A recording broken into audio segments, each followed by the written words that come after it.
예, 그럼 어제에 이어서 2020년도 채권시장 전망과 전략해 보도록 하겠습니다. 오늘 MKH 글로벌 파트너스 마경환 대표와 역시 함께할 텐데요. 특히 오늘은 해외 채권 펀드와 해외 채권 ETF 투자 방법 차이 설명해 준다고 하니까요. 오늘도 유익한 시간 되셨으면 좋겠습니다. 바로 들어보도록 하죠. 네, 안녕하세요. 네, 어제는 제가 그 채권 투자 관련돼 있는 기본적인 말씀을 좀 드렸는데 오늘은 좀 구체적으로 어떤 2020년에는 어떤 방식으로 우리가 좀 투자를 해야 좀 우리가 좀 효과적으로 투자할지에 대한 말씀 좀 드리고자 합니다. 근데 우리가 이제 보통 해외 채권형 펀드는 국내 채권과 좀 다른 측면이 있습니다. 가장 큰 측면이 뭐냐면 해외 채권 펀드는 상대적으로 어떤 거시 경제에 많이 영향을 받는다는 거죠. 따라서 우리가 해외 채권을 투자할 때 가장 먼저 판단해야 되는 게 내년도에 어떤 매크로 경제 상황이 어떤지를 먼저 판단을 하고 거기에 부합되는 투자 전략을 구사할 필요가 있습니다. 따라서 제가 먼저 내년도 어떤 우리 그 채권 관련되어 있는 글로벌 매크로 상황을 먼저 간단히 언급하도록 하겠습니다. 지금 화면에 보시는 슬라이드는 연준이의 대차 대조표입니다. 지금 보시는 바처럼 연준이 대차 대조표인데 보시면 우리가 그 이전에 최근에 대차표를 보시면은요. 최근에 2007년 하반기부터 해서 QT가 그 퀀터티브 타이트닝에서 긴축이죠. 즉 시중의 유동성을 줄이면서 그러니까 시중의 유동성을 좀 많이 줄였던 걸 확인할 수가 있을 것이고요. 최근에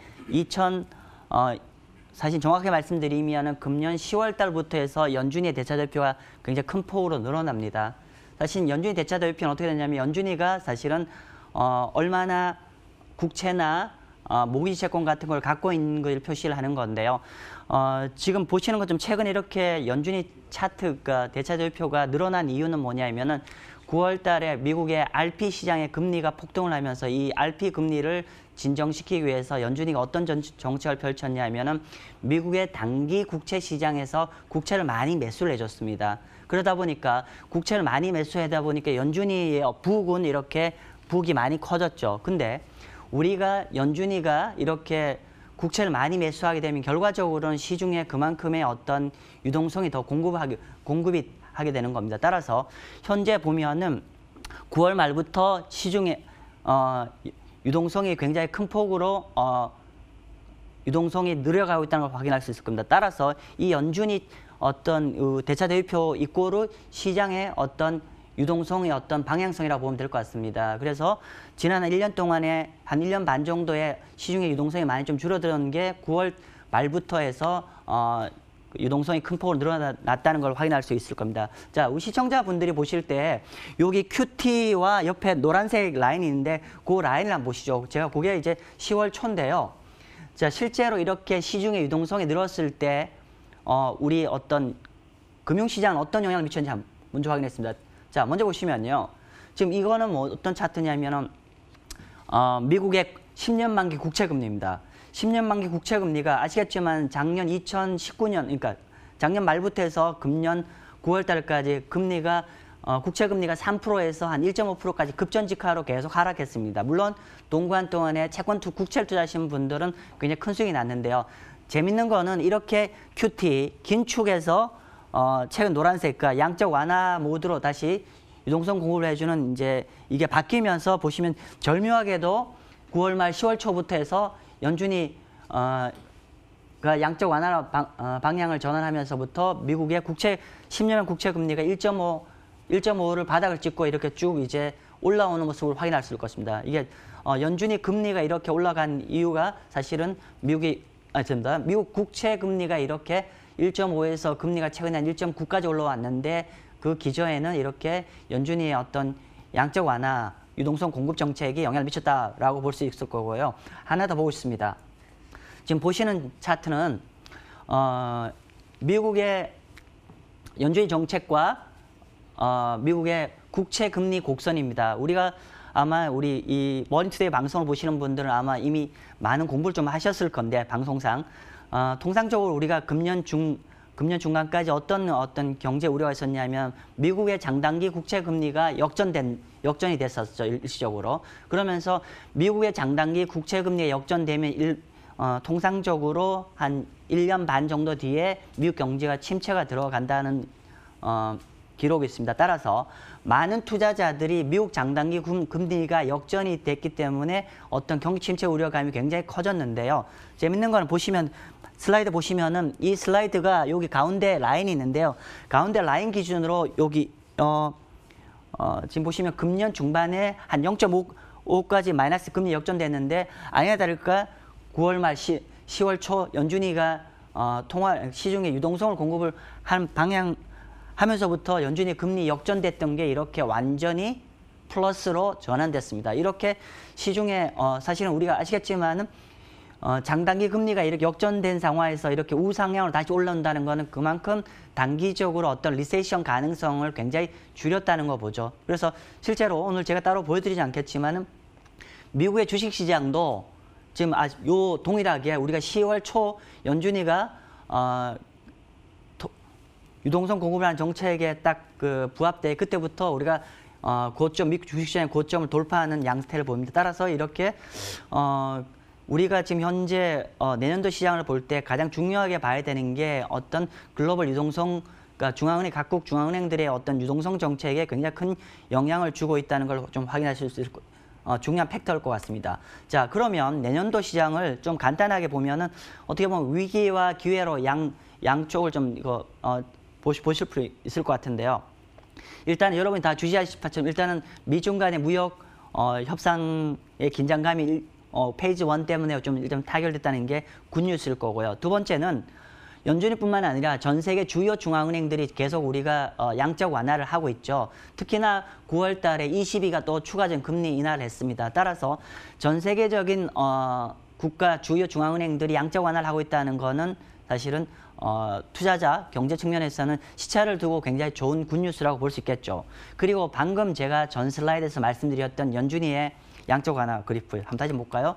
제가 이 그래프입니다. 이 그래프인데 그러면 이 그래프가 10월 달부터 양적 완화가 진행이 됐는데 이게 언제까지 통화량 공급 계속 될 것 같냐면은 지금 이게 내년 3월 달까지 6개월간 연준이가 이렇게 국채를 계속 매입을 해줄 겁니다. 국채를 매입하면 통화량 공급해 줄 건데요. 그 규모가 얼마냐면은 한 달에 60빌리언, 원화로 환산한다고 하면은 지금 10월 달부터 매달 7조 정도 국채를 매수하면서 시중에 유동성을 공급하고 있어요. 즉 내년 3월 달까지 이렇게 매달 한 7조 정도의 통화량이 공급이 될 거고 이 규모가 우리가 어느 정도 규모냐고 짐작을 해보면요. 이 규모는 우리 남미의 칠레 국가 GDP 정도의 엄청난 양의 통화량이 공급되고 있죠. 그렇기 때문에 기본적으로 금융시장, 주식이나 채권 금융시장이 경제 입장에서는 이런 결국 통화량이 많이 공급된다는 거는 경제 측면에서 굉장히 굿뉴스라고 볼 수 있을 것 같고요.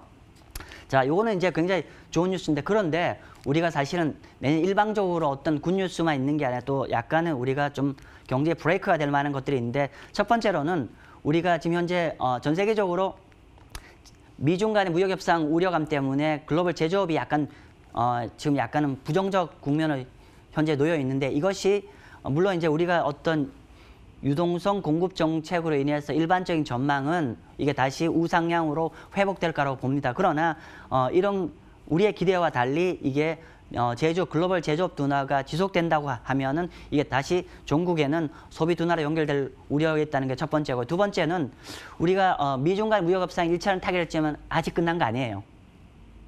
내년 내내 미중 간 무역 협상이 더 좀 중요한 화두가 될 거고요. 어떻게 보면 지적재산권 지금부터는 좀 더 어려운 미션이 남아있죠. 미중 간에. 따라서 이런 미중 간의 협상의 어떤 긴장감, 텐션이 내년 시장 내내 좀 시장에 좀 발목 잡을 가능성도 있고요. 그 다음 브렉시트 위험 그리고 시장에서는 별로 우리가 반영을 하고는 있지만 트럼프 탄핵 위기, 뭐 중국 경제 위기 정도가 아마 내년에 좀 약간은 우리 시장을 좀 흔들 수 있는 요인들이지 않을까. 다시 한번 정리를 하면은 2020년에 이렇게 전반적인 유동성 완화 정책으로 인해서 시차를 두고 글로벌 경제는 회복될 거로 전망하지만 그럼에도 불구하고 우리가 어떤 기타 제조업 둔화라든지 미중 간의 무역 협상의 긴장의 고조감 이런 것들 때문에 아마 내년에는 플러스 마이너스가 서로 충돌한 시장이 되지 않을까라고 생각합니다. 그러나 글로벌 경제 입장에서 우리가 크게 내년에 우리가 부정적으로 보지 않아도 되는 굉장히 중요한 우리가 제가 와일드 카드라고 칭했는데 제가 빠뜨렸네요. 제가 오늘 슬라이드 안 갖고 왔는데 기본적으로 우리가 도널드 트럼프 재선 이슈가 있기 때문에 어떤 재선 이슈 때문에 도널드 트럼프가 어떤 형태라도 글로벌 경제를 떠받치는 역할을 할 거기 때문에 어떤 추세적으로 하강할 리스크는 굉장히 줄었을 것 같습니다. 자, 그러면 제가 좀 길게 말씀을 드렸는데 그런 포트폴리오 측면에서 이런 것들을 어떻게 우리가 테마를 잡아야 될 것인지에 대해서 제가 간단하게 좀 영문 자료를 갖고 왔는데요. 영어라 좀 이상한데 그냥 가장 좀 한글로 표현한 것보다 좀 더 와닿게 말할 것 같아서 했습니다. 일단 첫 번째 보시면요. 제가 밑줄을 세 개 쳐놨어요. 첫 번째는 레이트 사이클이라는 거죠. 지금 글로벌 경제는 특히나 미국 경제는 최장의 경기 확장 국면에 들어와 있기 때문에 비록 우리가 현재 내년에 경제가 약간은 긍정적으로 갈 것 같지만 그러면 잊지 마셔야 되는 거는 우리가 현재 경기 상승 끝자락에 있다는 걸 잊지 마셔야 되는 거죠. 그렇기 때문에 이 경기 상승 끝자락 근처에 와 있는 마치 우리가 등산을 한다고 하면 지금 한 7, 8분응선 정도에 와 있다는 거죠. 그러면 지금 어떻게 해야 되냐면 앞으로 좀 더 경제가 좋아질 국면도 준비를 해야 되고 그리고 언제일지 모르겠지만 다시 하강할 준비도 동시에 해야 되는 어떤 레이트 사이클이라는 건 잊지 마셔야 되는 게 첫 번째 내년에 우리가 봐야 될 테마고요. 세 번째는 뭐냐면은 제가 미니 리플레이션을 했습니다. 리플레이션 어렵지 않습니다. 이렇게 이해하시죠. 리플레이션은 인플레이션이 다시 생긴다. 제가 이전 슬라이드 말씀드렸지만 내년에 가장 중요한 이슈가 전 세계 중앙은행들이 이렇게 금년에 굉장히 돈을 많이 풀고 있고 특히 연준이가 내년 3월 달까지 계속 엄청난 유동성을 공급을 하고 있는 거죠. 이렇게 되면 시차를 두고 경제에서는 약간의 인플레이션이 발생하는데 근데 우리가 잊지 마셔야 되는 거는 제가 미니라고 했습니다. 큰 폭의 인플레이션이 아니라 아주 제한적으로 우리가 인플레이션이 조금 발생하지 않겠냐. 다시 한번 정리할까요? 현재 내년에 투자의 어떤 테마는 레이트 사이클이고 그러나 좀 미니로 조금은 인플레이션이 조금 발생할 수 있는 이런 어떤 유동성이 있는 장이지 않겠냐는 생각입니다. 따라서 내년에 어떤 우리가 포트폴리오 투자를 한다고 하면은 리스크온 아직은 약간 위험성 있는 투자를 하셔도 된다. 그러나 조금은 디펜시브하게 투자하시라고 제가 좀 추천을 드리고 싶습니다. 자, 그러면 구체적으로 보면은 제가 하이힐드와 채권 시장, 하이힐드와 국채를 갖고 설명 좀 드릴 건데요. 지금 보시는 바처럼 트리플 B 위에는 투자 적격 채권이고요. 그리고 더블 B 아래가 하이힐드 채권입니다. 따라서 하이힐드 채권은 약간은 주식 같은 속성이고요. 위에 투자 적격 채권, 우리가 알고 있는 일반 국채의 속성입니다. 자, 제가 굳이 이렇게 길게 설명드렸던 이유는 이것 때문입니다. 지금 보시는 슬라이드는요. 지금 제가 이제 화면에 그려놨는데요. 왼편에 보시면은 제가 미국 국채 금리와 그리고 하이힐드 채권의 어떤 순유입 규모입니다. 결론은 제가 드리고 싶은 말씀은 뭐냐면 국채 금리가 올라갈수록 오히려 국채 금리가 올라가면 국채 가격이 올라가죠. 근데 통상적으로 한국 사람들은 국채 가격이 올라가면 추격 매수를 하는데 이렇게 하시면 안 된다는 거예요. 국채 금리가 많이 하락할 때는 국채 가격이 너무 비싸기 때문에 반대로 제가 방금 전에 말씀드린 밑에 하이힐드 채권으로 투자를 하셔야 되는 거죠. 즉 국채 가격이 비싸다는 거는 하이힐드 채권 가격이 싸다는 겁니다. 따라서 우리가 국채 금리가 많이 올라간다고 하면은 미국의 하이힐드 채권 투자할 타임이라는 거고 반대로 국채 금리가 많이 올라가죠. 예를 들면 2.5% 근처로 간다고 하면 국채 가격이 많이 하락했을 텐데 이때는 정반대로 우리가 하이힐드 채권이 아니라 국채를 매수하라는 거죠. 아까 위아래로 마치 박스권 트레이딩하는 것처럼 그렇게 반대로 매매를 하시면 좋을 것 같다는 말씀 좀 드리는 거고요. 그래서 결국은 지금 보시는 바처럼 하이힐드는 가상금리를 갖고 말씀을 드리는 건데 이렇게 보시는 바처럼 하이힐드 가상금리가 이렇게 낮으면 낮을수록 타이트할수록 하이힐드 채권 가격이 너무 비싸다는 거예요. 결론은 이때는 하지 마시라는 얘기입니다. 그죠? 그리고 반대로 가상금리 이렇게 많이 올라갔을 때는 하이힐드 채권 가격이 손해를 많이 보고 가격이 싼 거기 때문에 이때는 오히려 하이힐드 채권을 투자하라는 얘기가 되는 거고요. 반대로 제가 다음 슬라이드 준비한 게 있는데 이렇게 가상금리가 굉장히 많이 줄어들었을 때는 국채 가격, 그러니까 하이힐드 가격이 많이 가격 수익이 났는데 이때는 우리가 뭘 한다고요? 하이힐드 채권을 추격 매수하는 게 아니라 이때는 오히려 반대편에 있는 국채를 매수하면 좋은 수익이 나온다는 거죠. 보시는 바처럼 하단에 있는 것처럼 우리가 하이힐드 가상금리가 많이 줄어들 때 가장 하단의 수익률인데 그 당시에 하이힐드 금리가 이렇게 좀 타이트할 때는 1.8%밖에 수익이 안 나지만 반면에 미국 국채를 하면 5.8%죠. 즉 이렇게 가상금리를 갖고 반대로 타이트할 때는 국채를 들어가시라는 말씀 좀 드리는 겁니다. 반면 가상금리가 굉장히 큰 폭으로 올랐을 때는 반대로 우리가 국채가 아니라 하이힐드 채권을 투자하시면 좋은 수익이 날 겁니다.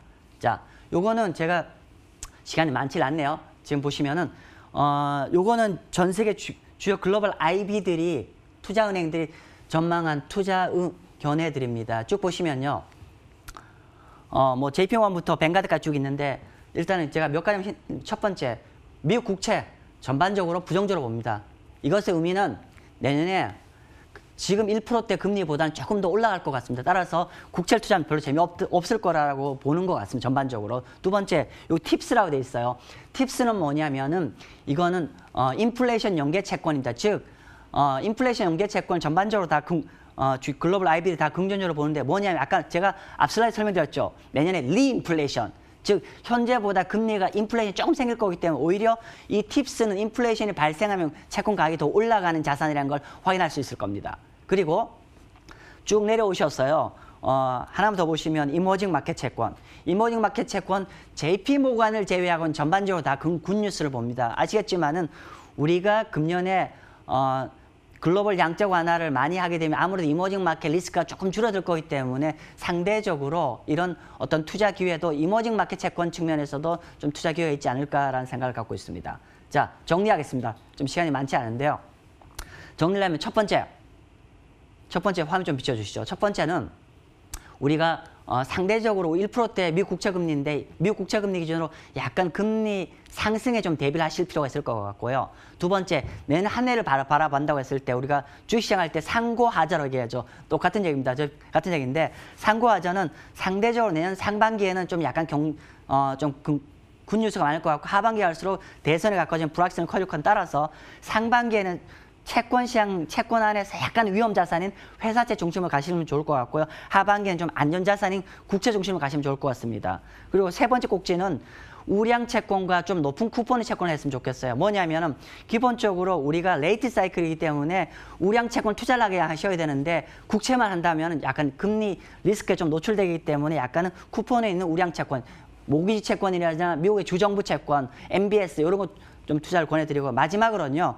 내년에 국채만 투자하십시오. 하이힐드만 투자하십시오. 아닙니다. 어떻게 하냐면 내년은 전반적으로 시장을 좀 기민하게 그리고 유연하게 시장에 따라서 위아래 좀 분산 투자하고 위아래로 좀 왔다 갔다 해서 투자를 하시면 아주 좋은 수익이 양호한 수익이 나올 것 같습니다. 네, 지금 좀 시간이 너무 거칠게 왔는데 제가 그러면 오늘 여기서 마치도록 하겠습니다.